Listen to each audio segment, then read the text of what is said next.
Welcome to Deep Space. Radio telescope located in outback Western Australia has observed a cosmic phenomenon with a striking resemblance to a jellyfish.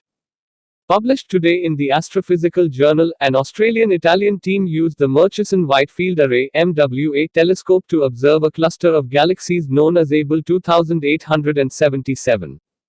Lead author and PhD candidate Torrance Hodgson, from the Curtin University node of the International Centre for Radio Astronomy Research (ICRAR) in Perth, said the team observed the cluster for 12 hours at 5 radio frequencies between 87.5 and 215.5 MHz. We looked at the data, and as we turned down the frequency, we saw a ghostly jellyfish-like structure begin to emerge, he said. This radio jellyfish holds a world record of sorts. Whilst it's bright at regular FM radio frequencies, at 200 MHz the emission all but disappears. No other extragalactic emission like this has been observed to disappear anywhere near so rapidly. Quote, this uniquely steep spectrum has been challenging to explain. We've had to undertake some cosmic archaeology to understand the ancient background story of the jellyfish, said Hodgson. Our working theory is that around 2 billion years ago, a handful of supermassive black holes from multiple galaxies spewed out powerful jets of plasma. This plasma faded, went quiet, and lay dormant.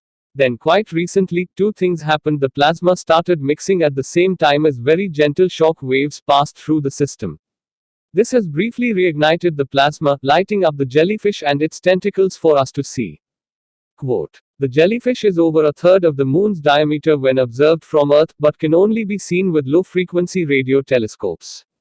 Most radio telescopes can't achieve observations this low due to their design or location, said Hodgson.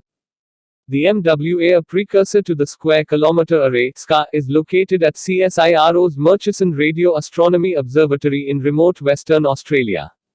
The site has been chosen to host the low-frequency antennas for the SKA, with construction scheduled to begin in less than a year.